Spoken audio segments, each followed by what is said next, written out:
Man, there are some people, there's a handful of people in the sports media worlds who, are respectable. They do a respectable job. You might agree, you might disagree with them. But nonetheless, they back up what they say. You understand reasons as to why they're coming from where they're coming from. They do a respectable, admirable job at what they do. And, you can see why maybe they got the position they're in. And then there's also a handful of people who are in the sports world, sports media world, who make you scratch your head and question as to why did they say what they said? Why are you on television? Why are you in the spot you're in? These are the people who don't even deserve and shouldn't be in the position they're in. Not sure you guys might be familiar with, not sure if you are or not, you might be familiar with Mike Tannenbaum.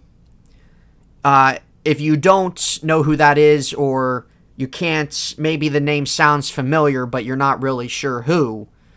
He used to be the GM of the New York Jets back in the Mark Sanchez days, and remind you, he drafted Mark Sanchez. And he was also the VP of the Dolphins in 2015 and 2018. And he has his own show, which I don't think a lot of people watch anyway. But on Get Up on ESPN, I believe, what day was this? I believe this was Wednesday or Thursday this past week. Mike Tannenbaum happened to be on the show. I don't watch the show. But Mike Greenberg, I did like Mike and Mike back in the day, especially back in the prime days. I did enjoy it. It was an entertaining show. I think they both clicked well together, both Mike Golick and Greenberg. But Greenberg hosts this show, and from what I see or ever come across, I think there's usually different people that kind of come on and discuss and stuff like that. But Tannenbaum was on the show, and they brought up the topic of, what to expect from Big Ben this year, Ben Roethlisberger. And I think we can all understand from what I'm about to tell you on what Mike Tannenbaum said why he did. Clearly, this man hates the Steelers. I understand why. They beat the Jets in the 2010 AFC Championship game.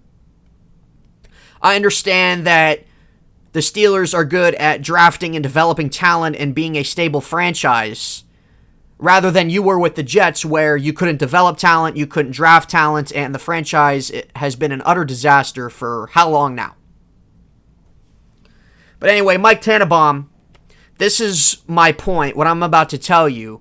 This is my point as to why I don't understand why certain people are allowed on television with this kind of thought process and allowed to say what they say on television and let alone get paid for it. I really don't get it. I really don't. There's a difference, folks, between opinion and stupidity.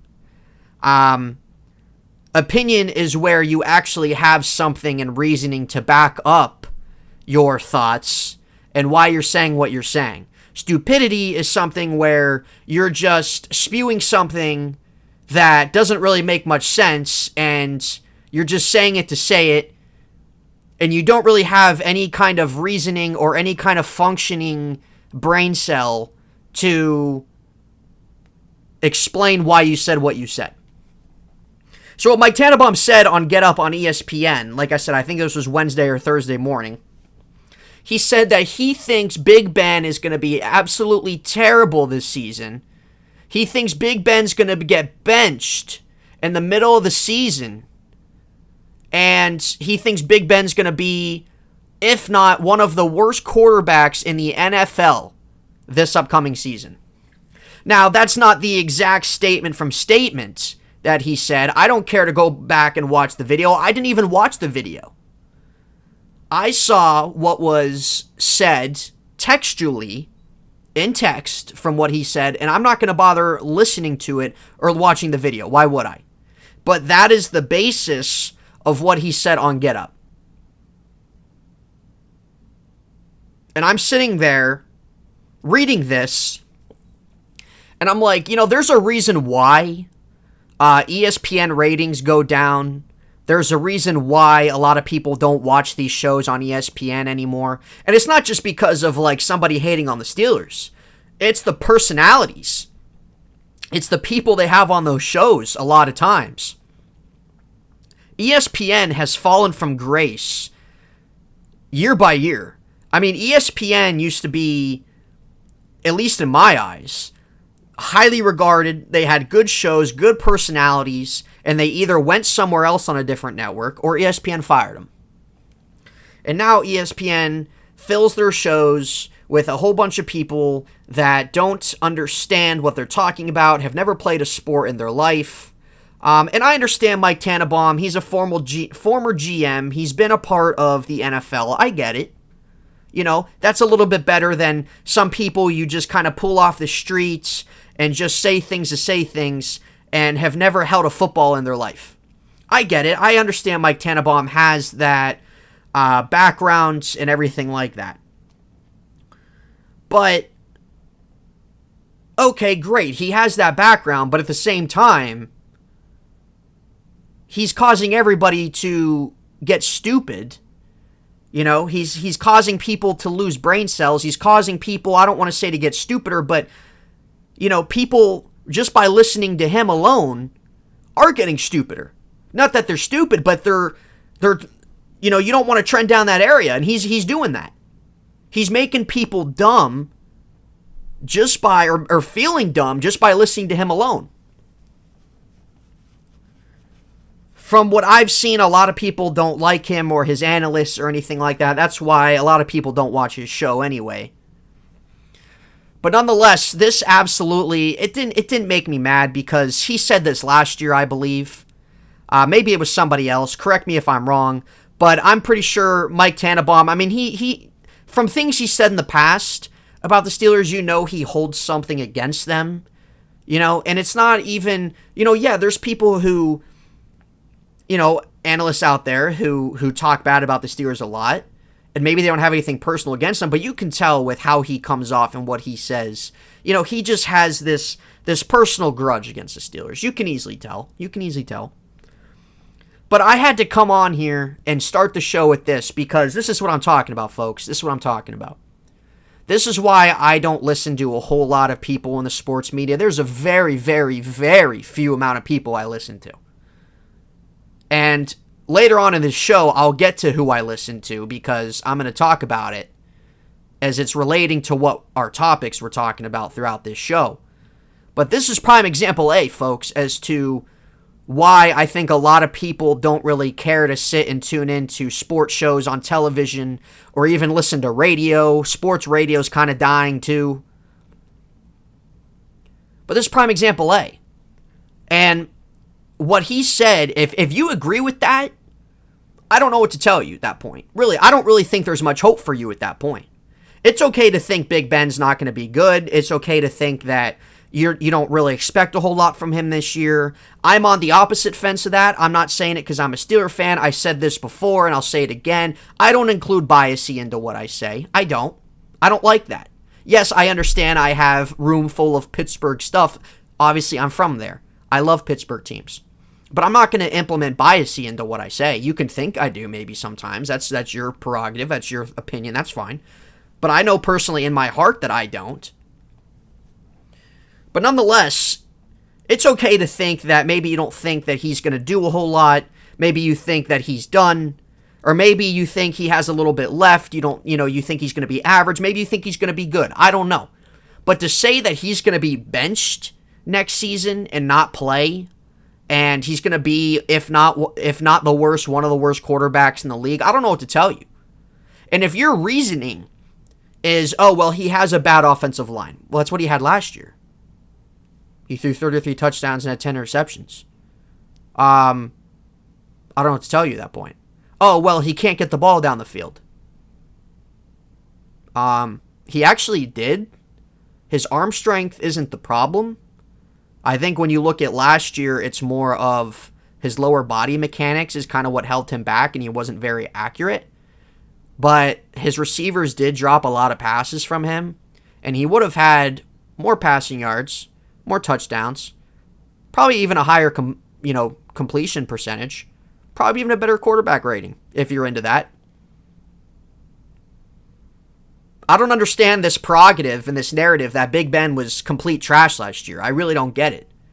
Yeah, Big Ben, this isn't the Big Ben of old. This is the dude's 38 going on. He's 39 now. He was 38 last season. Of course, he has diminished skill sets. That's what happens when you get older as a quarterback. But he still made it work, you know? Yeah, as the season went on, things died down, things fell off. We understand that. And Big Ben, being a year removed off of, season-ending arm surgery, he had a pretty damn good season last year, in my opinion. I don't even really think that's an opinion. I think anybody in the NFL would love to see their quarterback do what he did in the sense of taking him to 12-4, getting them to the playoffs, doing all this with probably the worst O-line in the league, not being able to get a yard in the running game, having to throw the ball 60 times a game. And I can go on and on about why what hurt Big Ben was having to throw the ball that amount of times. Defense knew what was coming, obviously. That's going to not have him be as effective. But my point is that if you're sitting there saying that, and you're like, oh, well, look at him last year. Well, what about it? He wasn't the worst quarterback in the league last year. He actually had a solid season last year, being 38 coming off the injury he did. So if you're just going to sit here and say, just think magically, or just out of nowhere, he's going to drop off like that, where's your evidence at? If you're going to point to me, well, they have a bad O-line. They did last year. Look what he did. So if you're just going to say, well, I just don't think so, well, then that's not really an opinion. That's just kind of your own personal thought as to, that's just like a little prediction that has no, it's not valid. Guys like him or anybody in that realm, you can think what you want. I don't care. I'm not, I don't know you personally. You could be the nicest guy in the world, but at the end of the day, your sports takes are ass. And you shouldn't be on television for that reason. I think more people would agree with me than not that saying those things about Big Ben Roethlisberger are way, way out of proportion. Is Big Ben going to be a top 10 quarterback next year? Probably not. But in the first half of the season, he was he's playing MVP caliber football. Yeah, he dropped off. I've gone as to why he's dropped off. Listen to the old previous episodes on what happened. The evidence is right there. And if you think it's all on him, I don't know what to tell you at that point. Because it wasn't. People like that need to be off television. People like that are the reason why a lot of people don't watch these shows anymore. These sports shows anymore. It's because of the personalities that these networks hire to be on. I don't get it. But I wanted to start off the show with that because obviously this is episode 17 of In HEINTZ SIGHT, and we know what we do on Saturdays. We talk about Pittsburgh sports. We talk about everything happening in the Pittsburgh sports world. So I wanted to talk about that because it was gaining some traction on social media. A lot of people were talking about it, people I follow. I wanted to talk about it and explain why Michael Tannenbaum is absolutely wrong, why he probably should be off television, why I don't really think many people take him that seriously. And as to why it's absolutely ridiculous as to what he said. Because I don't think I've ever seen anybody other than him say that Big Ben is going to be benched in the middle of the season. Where's your evidence of that? Where's your things? Where's your, what are you backing up to support that? That he's going to be benched in the middle of the season. Freak out of here with that. Big Ben could play the worst football of all time and he's not going to be benched. Freak out of here. He's the first person that I have personally come across say something like that. I've come across people that say they think Ben's done. They don't think he's going to do much. He's going to be, he's not going to be very good. I've seen that. Okay, you can give reasons as to why to that. And I can give reasons as to why I disagree with that. But if you're going to say what he said, like I said, there's no hope for you. There's no saving you at that point. And you're going to be flat out wrong. And that is absolutely irrelevant as to what you said. That's not even an opinion. Not even an opinion. But this is episode 17, folks, of In HEINTZ SIGHT. Like I said, this is the episode on your Saturday, where we go around the Pittsburgh sports world, what's going on. We have, I feel, a little bit more than this week than we had last week. So, as I wanted to kick off the show with a little rant there, we're going to hit the intro, and we're going to get on with episode 17 here, folks. All right, we will be right back and get ready to talk about Steelers, Pirates, Penguins. There isn't really anything too crazy going on. But anyway, we'll be right back to talk Pittsburgh sports. Can't even talk. We'll be right back to talk Pittsburgh sports with you guys right after the intro here. Let's hit it.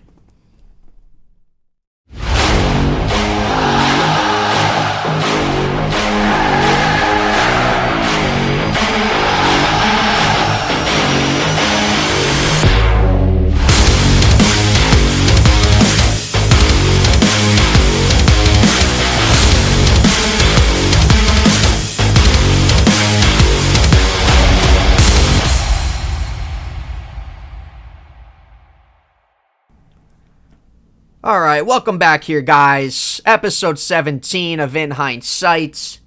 Man, we are very close to the middle of July here, and it is great, but one thing that sucks, and if you listen to previous shows of the podcast, you know I was complaining about, weather. I was complaining about that it was raining all the time. Well, now I'm going to be complaining about it's too freaking hot outside, because it is. I hate the heat, I do. I was ready for better weather because of the winter we had out here. But heat where it's, humid every day, no. Anything over 90, no. Got to go. Not for me. I'm ready for fall. Fall's my favorite season. I love it. It'll be here before we know it. I know that. But it's great news that we are in the middle of July right now. Training camp schedule just got released for all NFL teams, which is great, which is very exciting. And this is the last month, as I've said, this is the last month without any kind of football, which is phenomenal. Less than 4 weeks, folks, we're having the first preseason football game, which is going to be great. But anyway, hope you guys are enjoying your Saturday. Thank you for taking the time out of your weekends to want to and to tune in to In HEINTZ SIGHT and this show and everything like that. You guys are always awesome. Like I said, I always love talking sports with anybody, with you guys, interacting, just having cool, fun sports discussion, man. That's what it's all about at the end of the day. But for this episode, as we talked about in the intro with people in the sports media, and how I said that there isn't very many people, there's very few people that I listen to. One show that I actually do like to watch, I guess, in my free time, is Tiki and Tierney on CBS Sports.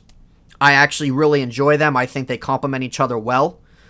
Tiki Barber, former NFL player. Brandon Tierney, I'm sure he's been in the sports media for quite a long time now.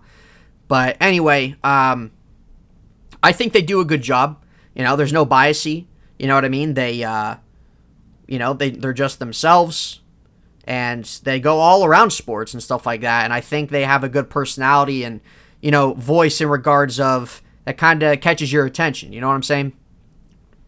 But anyway, since this is Pittsburgh sports related, I was listening to Tiki and Tierney the other day. I was sitting outside on the, one of those swing chairs. You guys know what I'm talking about. I was sitting outside on one of those. And I'm like, oh, okay.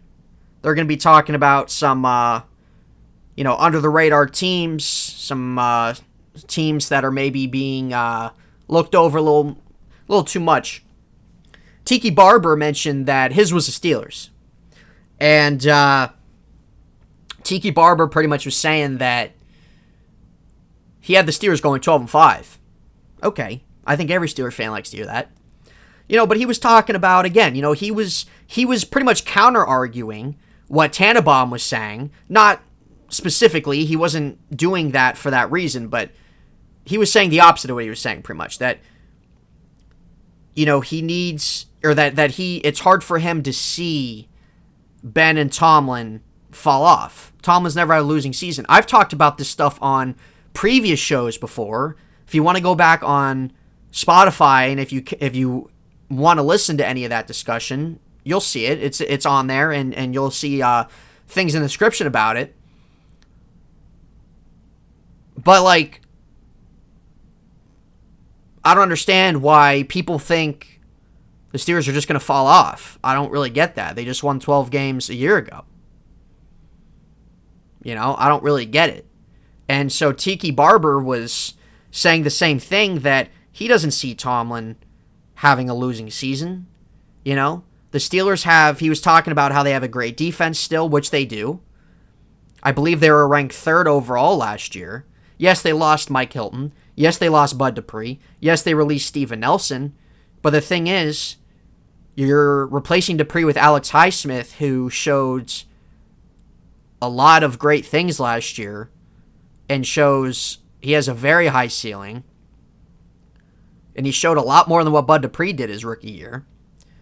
Mike Hilton sucks, losing him, yes. But Cameron Sutton has been a guy that's gotten better every year and is going to take that step forward. Steven Nelson was a nice cornerback for the Steelers, but they like James Pierre, who, unless you're a Steeler fan, you probably don't know who that is. He had some time last year, but that's the thing. You have other guys coming up, too, that have that opportunity to,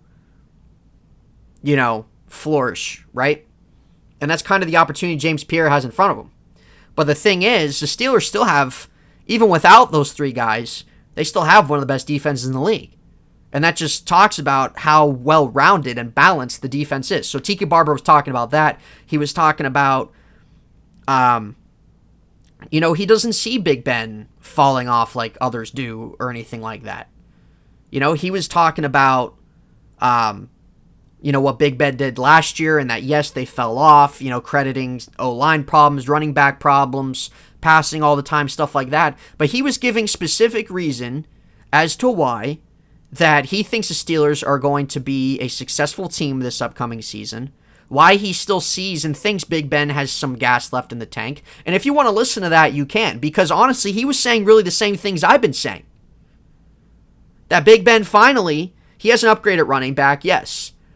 And not throwing the ball 60 times a game will, help him be that much more effective. You have a new offensive coordinator now in Matt Canada, who Randy Fichtner was absolutely god-awful. Every Steeler fan knows this. I think most NFL fans know how bad he was. It's not going to be a predictable offense anymore. There's going to be a lot of different things that they're going to implement in the offense. The offensive line's still a big question mark, but they did get younger. They got a little bit more physical. They have a new offensive line coach. That's kind of a wait-and-see thing. So when you really add everything together, I don't understand how... And the strength of the schedule, don't give me that. Don't give me that. Yes, they're playing a lot of good teams based off last year, but at the end of the day, every year we see teams that aren't supposed to be that good are actually a lot better than people thought, and there are teams that fall off, okay? I don't like that explanation. And the people that are so high up on the Baltimore Ravens, the Ravens have just as hard of a schedule as the Steelers do. So I don't want to hear it. I don't really like the strength of schedule arguments or anything like that at the end of the day. But he was pretty much giving reasons as to the same reasons I've been giving as to why he sees the Steelers having success this year and why he still sees Big Ben has some things left to offer, which I agree. And so I appreciated that analysis, and even if he said the opposite, if you're saying the opposite as to why you think the Steelers, aren't going to be good, why you might not see them make the playoffs, why they're going to fall off, why maybe you're not too confident in Big Ben. If you have reasons as to why that's fine. I respect that.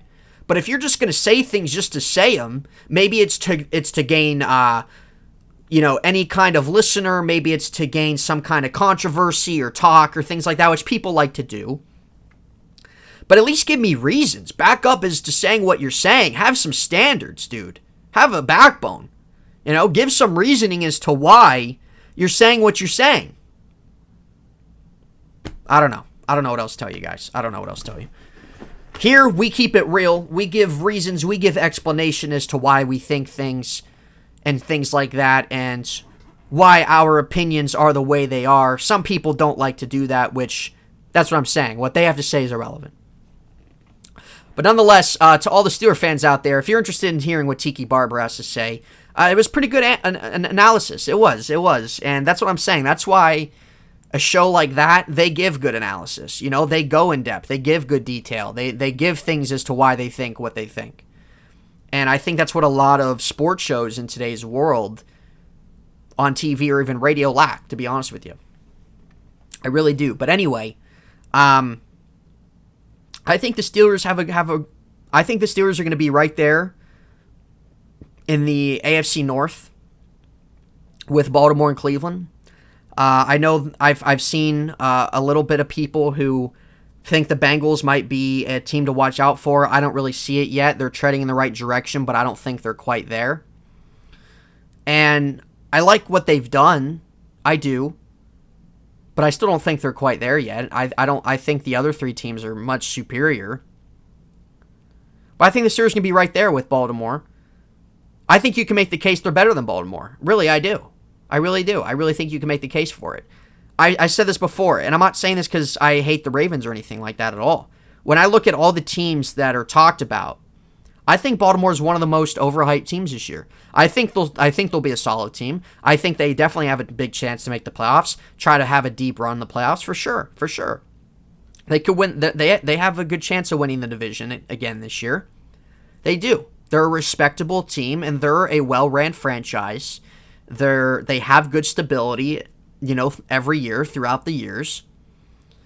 But I just don't necessarily get the hate toward the Steelers and then all this love toward the Ravens. I don't. And that can be a topic for another discussion. I'm not going to go into it right now. But I think the Steelers are going to compete in the AFC North still. I still think they're going to be a competitive team. Do I think they're going to win the Super Bowl? No, I don't. But I think that they're going to be a competitive team. They're going to be successful this year. And they're going to compete with Cleveland and Baltimore. And I think that they can definitely be in the playoff hunt and, you know, push themselves, try to get in the playoffs and try to spark a run in some way in the playoffs. For sure, I do. For sure. But nonetheless, I just think that it was good talk that Tiki Barber was talking about there. And I don't really see how anybody can really disagree necessarily with what he's saying. I mean, you can have your counter argument to that. That's fine. But I just don't really see how people can necessarily disagree with some of the points he was making. That's all. Also, Steel related, like I said, training camp schedule just got released, which is exciting. The Steelers, I have no idea why they're not allowed to go to Latrobe this year. I really have no clue why. Latrobe is legitly in the state of Pennsylvania. It is, what is it, maybe 40 minutes outside of Pittsburgh, if that, you know? And, I mean, from where I'm at, I'm a little bit outside of Pittsburgh. I'm about like half an hour outside the city. It's about probably 40 minutes from me, so, you know, it's not like it's far from Pittsburgh or anything like that. So I don't understand why they were denied to go there. So they're having training camp at HEINTZ Field. They're opening it up to fans. I believe it's free. So it sucks they're not at Latrobe, but hey, at least I'm glad training camp, I'm glad they're, everybody's letting fans in for training camp, which is great. But yeah, anyway, Steelers, I believe the first day, when was the first day? I believe the first day of training camp, I might be wrong on this, folks. I don't know if it was July 19th was the first day. Anyway, it's in 2 weeks. It's in about 2 weeks. Some things, I think, in training camp that, and going into the preseason, I definitely think people are interested in seeing Dwayne Haskins and what he does. I also think, people want to see Najee, of course. I think they also really kind of want to see how the new offensive line comes together, because it's overhauled completely. It's new. There isn't one starter that's back. So I think those are like three, not necessarily like the top three things, but I think those are three things in training camp this year that a lot of fans are looking forward to. And what I'm looking forward to in training camp and preseason, yes, is Dwayne Haskins. I want to see how he plays. Yes, the offensive line. Yes, Najee, of course. But I'm interested in seeing, like, guys like a James Pierre, right? A Shakur Brown, who's been getting a lot of excitement, a lot of talk, and, like OTAs and stuff like that when that was going on. Undrafted rookie out of Michigan State. I think people were saying he was, a guy that could have went in the 3rd or 4th round. I'm not really sure why he went undrafted. But I'm interested to kind of just see that cornerback battle pan out. I mean, are the Steelers going to sign another cornerback? I don't really think they're going to right now, unless if they feel uncomfortable about a certain guy. But I think that cornerback spot with Pierre, Brown, Justin Lane, I don't know what's going on with him. He got in trouble a few months ago. I believe, what was it? Was it a DUI? I can't remember. He got in trouble a few months ago. I don't know what the situation is with him. But I'm just interested to see, how are these guys going to flourish, right? How are these guys going to do throughout training camp, throughout the preseason, to really solidify their spot in the lineup, you know what I mean, on the depth chart? I don't know. I think that's one really key spot I'm looking at. Receiver, I mean, that's really kind of set in stone. Juju said Ray McLeod's going to get some work in the slot. That'll be interesting. I think also just seeing the new Matt Canada offense, man. Matt Canada, he's a guy who he likes a lot of that pre-snap motion. I expect play action to be a lot more involved, which it should. I think Ben will be under center more. They're definitely, obviously, trying to get the run game back on track, which I think is a big reason why they drafted Pat Freiermuth in the 2nd round. I think they're going to try to implement zone blocking, different schemes. I think it's going to be a lot different offense than what we saw last year. And Big Ben said it's stuff that we haven't seen yet. So I think there's reason to be optimistic for Matt Canada. I do. I don't think you can get worse than Randy Fichtner.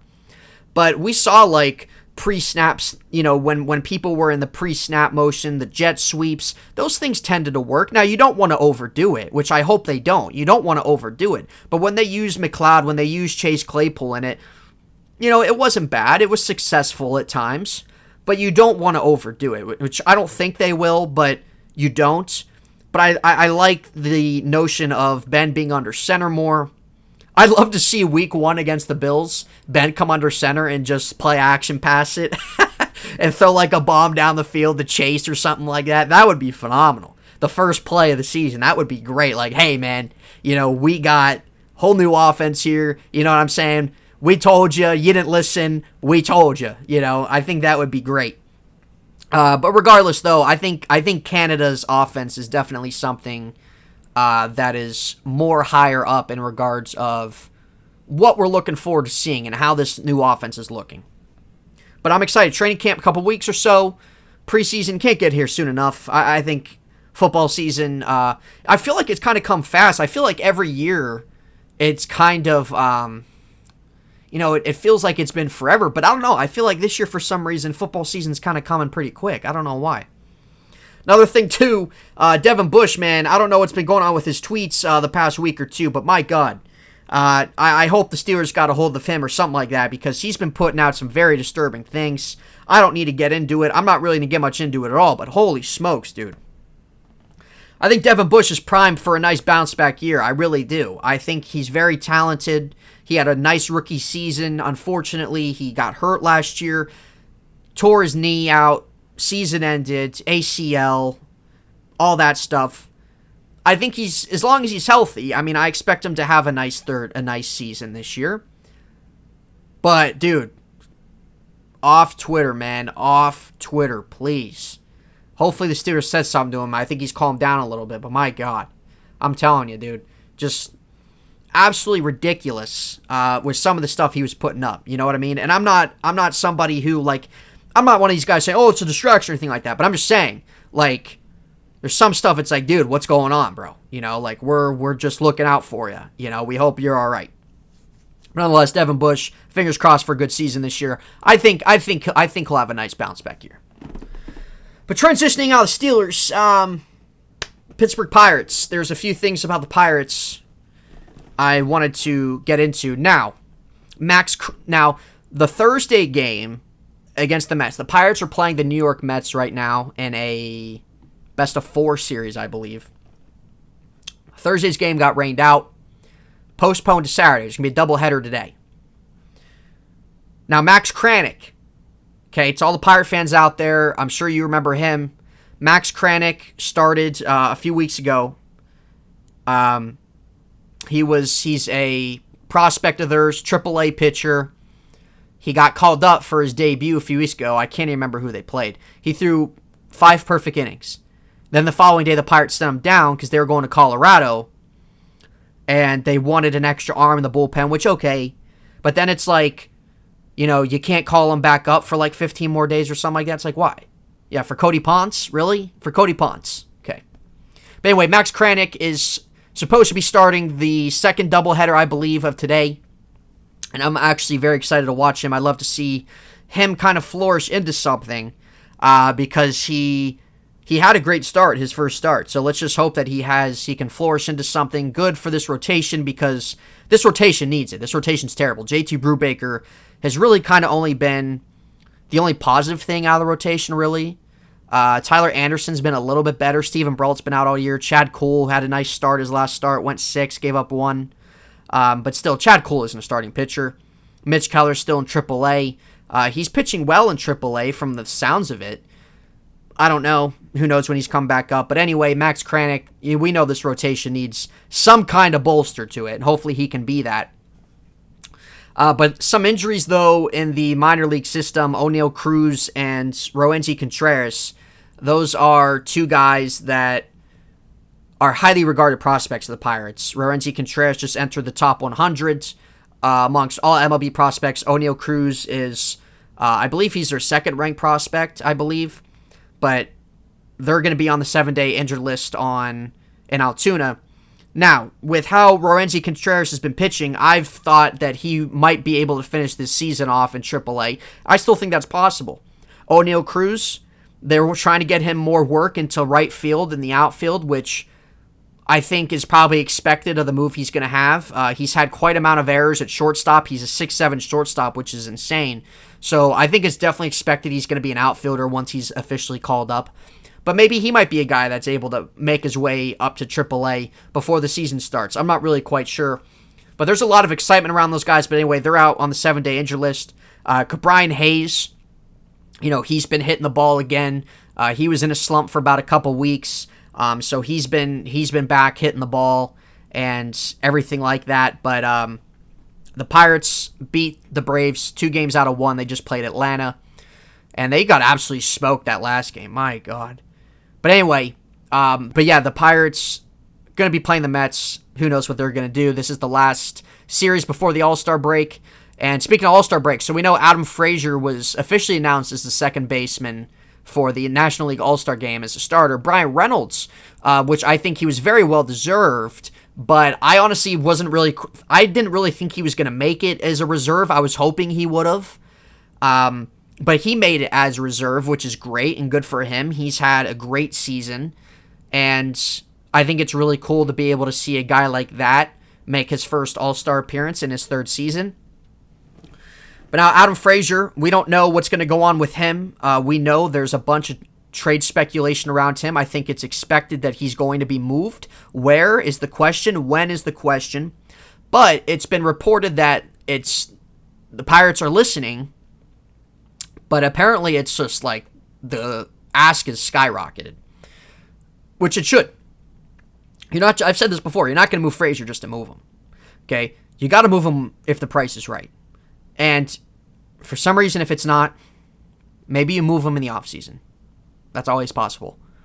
You're not just going to move a guy like that just to move him. An all-star, a guy who's the top in regards of hits in the National League, doubles, batting average, who's part of the cream of the crop in the NL in those categories. You're not going to move a guy like that.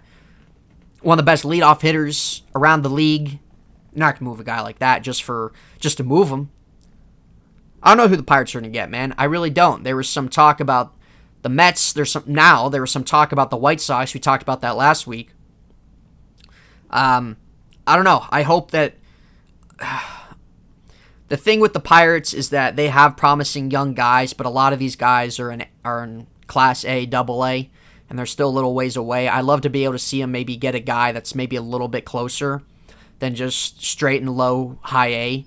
But I don't know. And I think maybe what they get for him is also going to be like telling in regards of their draft, because there's a lot of talk that they're going to take one of these high school shortstops. There's quite a few of them. So, I don't know. I don't really know what to expect out of Adam Frazier, but I expect probably sometime after the All-Star break is when he's going to get moved. The trade deadline's the end of July. I believe the last day or two of July. Which is too bad because it's been fun to watch him, but you got to do what you got to do. And speaking of prospects and stuff like that, the Pirates just moved into third in regards of their farm system baseball, which, look what Ben Cherington's doing. And that's what I'm saying. Good on Ben Cherington, man. Good on Ben Cherington. You know, he's done a solid job in regards of returns he's gotten for guys. We've seen it from Marte. We've seen it from Musgrove. You know, we've seen it from the Tyone move. You know, he's doing a lot of really good things that Neil Huntington didn't do and was scared to do.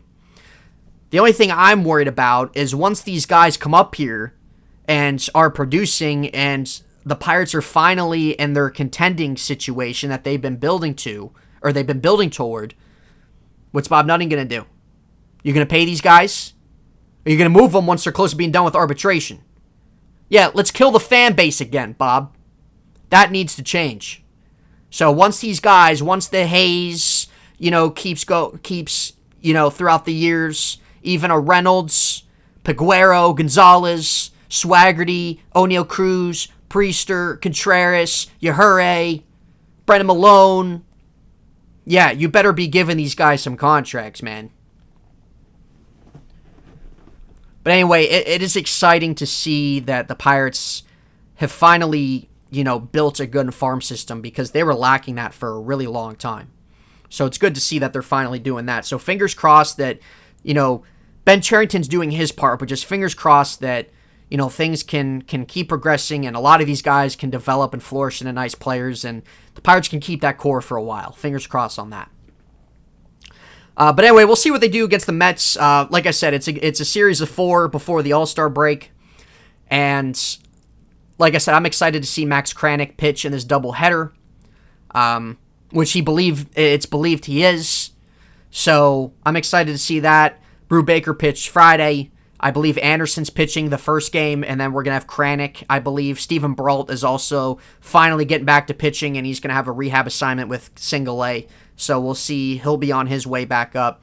But yeah, I mean, that's really the most interesting part, I feel like, with the Pirates is what's going to happen with Adam Frazier. And like I said, we talked about that last week. This won't be the last time we'll talk about it.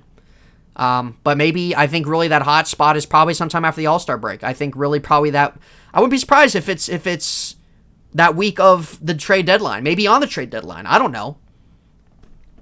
It's hard to tell. But we'll see. I'm excited to watch the Home Run Derby. That'll be coming up. All-Star game.